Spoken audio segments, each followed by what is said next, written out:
Hey guys, again सभी का welcome है YD और इंग्लिश ट्यूटर पे। मैं हूं आपका होस्ट अमन। आपके सामने रखा है पंजाब केसरी न्यूज़पेपर आज संडे 14 फरवरी का।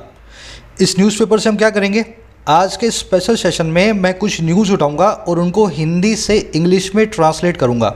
बहुत लोगों की यही प्रॉब्लम होती है आप में से, आपके दिमाग में थॉट्स हैं, विचार हैं, लेकिन इंग्लिश में कैसे लिखना है आपको मालूम नहीं है ना। तो मैं आपको सही अप्रोच बताता हूँ कैसे हिंदी के विचारों को, हिंदी की थॉट्स को इंग्लिश में इजीली ट्रांसलेट किया जाए। ठीक है, आज है 14 फरवरी। Happy Valentine day to all of you, है ना। शुरू करते हैं वीडियो को। मैं क्या करने वाला हूँ, इस न्यूज़ को लूँगा प्रदर्शन का अधिकार कहीं भी नहीं हो सकता, है ना। अच्छी न्यूज़ है, सुप्रीम कोर्ट का एक फैसला आया है। इस न्यूज़ को हम स्टेप बाय स्टेप मैनर में हर सेंटेंस को इंग्लिश में करेंगे ट्रांसलेट। आप देख पा रहे हैं लेफ्ट साइड के अंदर वो वाली न्यूज़ रखी है और राइट साइड में अपने करने वाले हैं इसको ट्रांसलेट। आपके सामने लाइव करूंगा ताकि आपको अप्रोच पता लगे। सबसे पहले इसके टाइटल को ले लें। प्रदर्शन का अधिकार कहीं भी कभी भी नहीं हो सकता। प्रदर्शन का अधिकार कहीं भी कभी भी नहीं हो सकता। मुझे क्या करना है, इसमें से सब्जेक्ट और वो पकड़ लेना हिंदी में। प्रदर्शन का अधिकार नहीं हो सकता, हमारा सब्जेक्ट है प्रदर्शन का अधिकार, हमारी वर्ब है नहीं हो सकता। ठीक है, चलो मैं इसको बनाने की कोशिश करता हूँ। प्रदर्शन के अधिकार को बोलते हैं right to protest, right to protest. और नहीं हो सकता को लिख सकते हैं हम can not be. Right to protest can not be. अच्छा, कहाँ नहीं हो सकता? कभी भी नहीं हो सकता और कहीं भी नहीं हो सकता। तो कहीं भी के लिए लिखते हैं हम एनीवेयर, एनीवेयर। और कभी के लिए लिखते हैं एनी टाइम। आई थिंक समझ गए होंगे। Right to protest can not be anywhere and any time. समझ गए ना। तो यही तरीका आपको रखना है, सब्जेक्ट और वो पकड़ना है। हमारा सब्जेक्ट था यहाँ पे राइट टू प्रोटेस्ट, मैंने इसको पकड़ लिया, और वर्ब थी कैन नॉट बी, इसको भी मैंने यहाँ पे पकड़ के इसमें डाल दिया। शुरू करेंगे फर्स्ट सेंटेंस के ट्रांसलेशन के साथ, लेकिन उससे पहले वीडियो को एक लाइक और एक शेयर जरूर दें। पिछले संडे की वीडियो को आपने बहुत प्यार दिया, इस संडे को भी आपको वीडियो मिल रही है। सिर्फ 2500 लाइक्स का अपना टारगेट है ताकि हर संडे आपको ऐसी वीडियो मिलती रहे।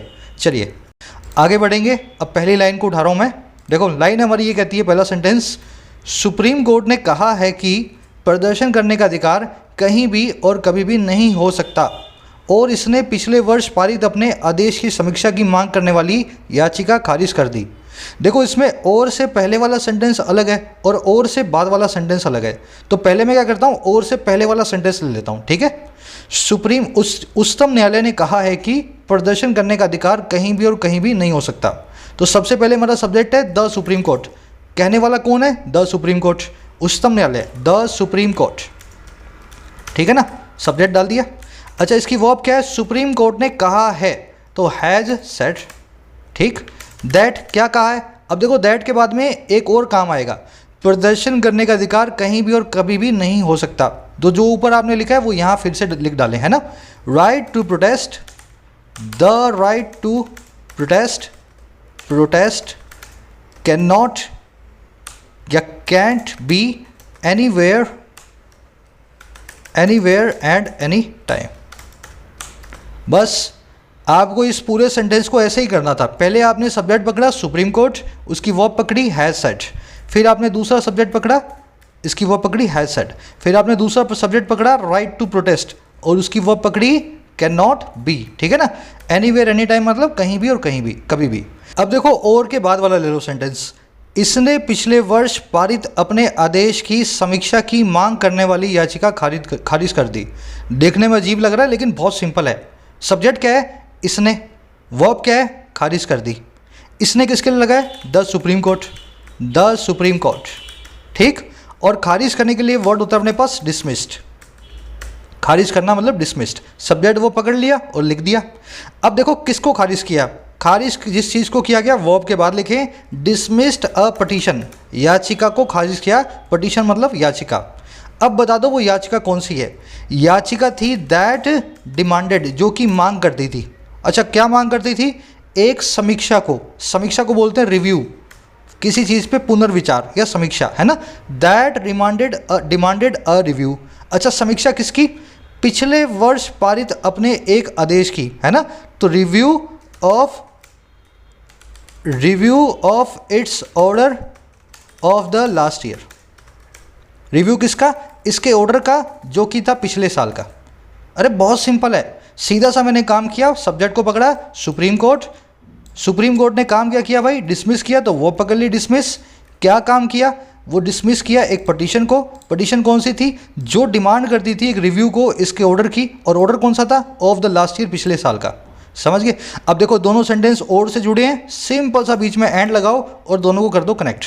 ठीक है। दूसरी चीज़ एक और कर सकते हो आप, यहाँ भी सब्जेक्ट सुप्रीम कोर्ट है और यहाँ भी सब्जेक्ट सुप्रीम कोर्ट है, तो मैं क्या करूँगा, इस सुप्रीम कोर्ट की जगह प्रोनाउन यूज़ कर दूंगा इट।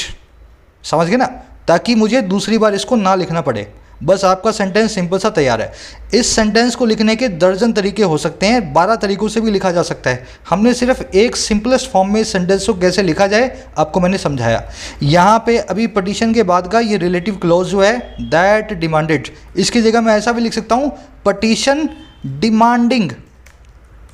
डिमांडिंग, समझ गए ना। इसको प्रेजेंट पार्टिसिपल में भी चेंज कर सकता हूँ, पटिशन वो जो डिमांड करती हो एक रिव्यू को इसके ऑर्डर की लास्ट ईयर, ऐसा भी कर सकता हूँ। और अच्छे वर्ड डालना चाहो तो डिमांडिंग की जगह लिख सकते हो सीकिंग। डिमांड करना और सीक करना एक ही बात है, सीकिंग एक और अच्छा वर्ड है ना। तो इस तरीके से आप जितना बेहतर बनाना चाहो इस सेंटेंस को आप बना सकते हैं। अब अगले सेंटेंस की तरफ बढ़ेंगे, बिल्कुल यही फॉर्मूला आपको अपनाना है। कोशिश आप करें आप भी साथ साथ इन सेंटेंसेस को ट्रांसलेट करें, है ना, ताकि पता लगे आपको क्या गलती है। अगला सेंटेंस सुने, पिछले वर्ष फैसले में उच्चतम न्यायालय ने कहा था कि शाहीन बाग में संशोधित नागरिकता कानून के खिलाफ प्रदर्शनों के दौरान सार्वजनिक रास्ते पर कब्जा जमाना स्वीकार्य नहीं है। देखो कैसे शुरू करना है सेंटेंस को, पिछले साल सुप्रीम कोर्ट ने कहा था, कहने वाला कौन, द सुप्रीम कोर्ट। सब्जेक्ट आ गया ना, द सुप्रीम कोर्ट, इसका एस बड़ा कर दो, है ना। और वो अब क्या कहा था, हैड सेट। ठीक है, दैट क्या कहा था। अब एक चीज़, पिछले साल कहा था तो यहीं पे लगा सकते हो शुरू में लास्ट ईयर, और इसके बाद कोमा लगा दो। ठीक है, आप एडवर्ब ऑफ टाइम को शुरू में भी ला सकते हो। इतना clear, last year the Supreme Court had said that. अब देखो क्या कहा था, वो चीज़ बात को लिखना है अपने को। उसने कहा था कि शाहीन बाग में संशोधित नागरिकता कानून के खिलाफ प्रदर्शनों के दौरान सार्वजनिक रास्ते पे कब्जा जमाना स्वीकार्य नहीं है। देखो वर्ब क्या है हमारे पास, स्वीकार्य नहीं है। और क्या स्वीकार्य नहीं है, सार्वजनिक रास्तों पे या प्लेसेस पे कब्जा जमाना। ठीक है ना, कब्जे के लिए हमारे पास वर्ड होता है ऑक्यूपेशन। तो supreme Court had said that the occupation was not admissible. समझ गए। देखो उसका यही कहना है कि कब्जा जमाना स्वीकार्य नहीं है। ऑक्यूपेशन का मतलब होगा कब्जा जमाना, स्वीकार्य का मतलब होता है एडमिसिबल। थोड़ी सी आपको वोकैबुलरी अच्छी करनी पड़ेगी अपने, है ना। Occupation was not admissible. अब बता दो किसका ऑक्यूपेशन, कब्जा किस पे जमाना, इसके बाद ऑफ लगा दो।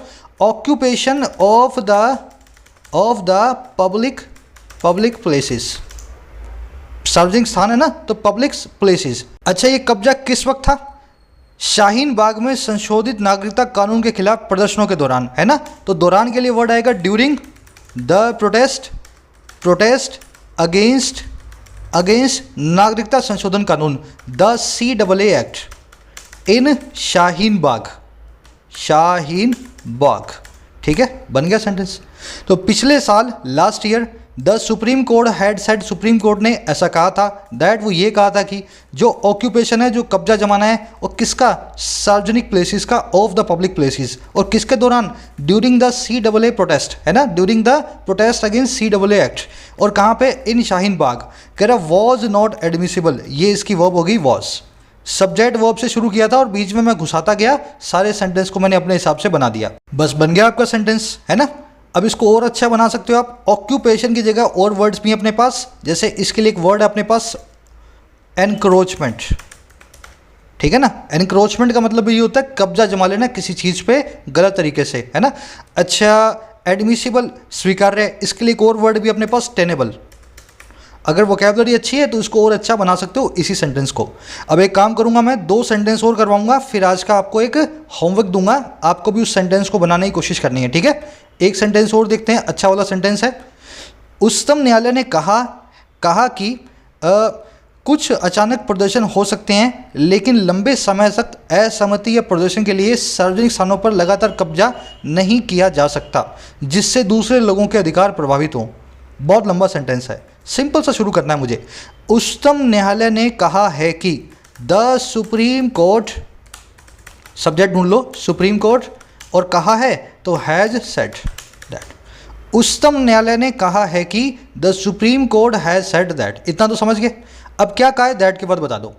कुछ प्रदर्शन अचानक हो सकते हैं, है ना, तो सम प्रोटेस्ट, देखो सब्जेक्ट क्या है, protest, some protest can be sudden, ठीक है ना, some protest can be sudden, ठीक है, सडन मतलब अचानक। लेकिन बट, अब देखो बट के बाद क्या कह रहा है, बट लगा दो, बट लेकिन लंबे समय तक असहमतीय प्रदर्शन के लिए सार्वजनिक स्थानों पर लगातार कब्जा नहीं किया जा सकता। देखो यहाँ पे सब्जेक्ट है कब्जा और वर्ब है नहीं किया जा सकता, तो मैं कब्जे के लिए लिख सकता हूँ बट द ऑक्यूपेशन, कब्जा, और वर्ब है नहीं किया जा सकता, can not be done. Subject और वर्ब लिखिए मैंने, occupation can not be done, ठीक है। अब बता दो ऑक्यूपेशन किसका, इसी में जोड़ते जाओ, ऑफ पब्लिक प्लेसेस, ठीक है, लंबे समय तक, है ना, लंबे समय तक के लिए for a long time, but occupation of public places for a long time can not be done. अब इसमें और इंफॉर्मेशन और ऐड कर दो, असहमतीय प्रदर्शन के लिए, असहमतीय प्रदर्शन के लिए, है ना, तो यहीं पे डाल दो to express your dissent, to express the dissent और प्रोटेस्ट, प्रोटेस्ट। अब बन गया sentence, but the occupation of public places for a long time to express the dissent और protest can not be done. तो यहाँ पे वर्ड होता है हमारे पास, सही वर्ड होता है डिसेंट, है ना, असहमति के लिए, और प्रदर्शन के लिए वर्ड होता है प्रोटेस्ट। इस सेंटेंस को आप और भी अच्छे तरीके से लिख सकते हो, ये जो बीच में फंसा हुआ है ना, for a long time to express the dissent और प्रोटेस्ट, इसको आप यहाँ ले आओ बट्स के बाद, इससे आपका सेंटेंस और क्लियर आएगा। बट टू एक्सप्रेस, टू की जगह आप लिखें इन ऑर्डर टू, इस काम को करने के लिए सही वर्ड होता है in order to, but in order to express the dissent और प्रोटेस्ट, अब यहाँ कॉमा लगा दें, the occupation of public places for a long time can not be done. Done की जगह आप वो एक और वर्ड लिख सकते हैं continued, continued, occupation of public places for a long time can not be continued. ऐसे करके सेंटेंस को और अच्छा बना सकते हैं, ठीक है। पकड़ना क्या है, सिर्फ सब्जेक्ट और वर्ब को पकड़ना है ताकि इंग्लिश में उसको ट्रांसलेट कर सकें। लास्ट सेंटेंस बना रहा हूँ अपना आज का, उसके बाद आपका होमवर्क है ना, सब लोग होमवर्क जरूर करें। लास्ट सेंटेंस आपका, पीठ ने हाल में फैसला पारित करते हुए कहा कि इसने पहले के न्यायिक फैसलों पर विचार किया और गौर किया कि प्रदर्शन करने और असहमति व्यक्त करने का संवैधानिक अधिकार है, लेकिन उसमें कुछ कर्तव्य भी है। बहुत लंबा सेंटेंस है पर सिंपली बनेगा, ध्यान देना सिर्फ, है ना।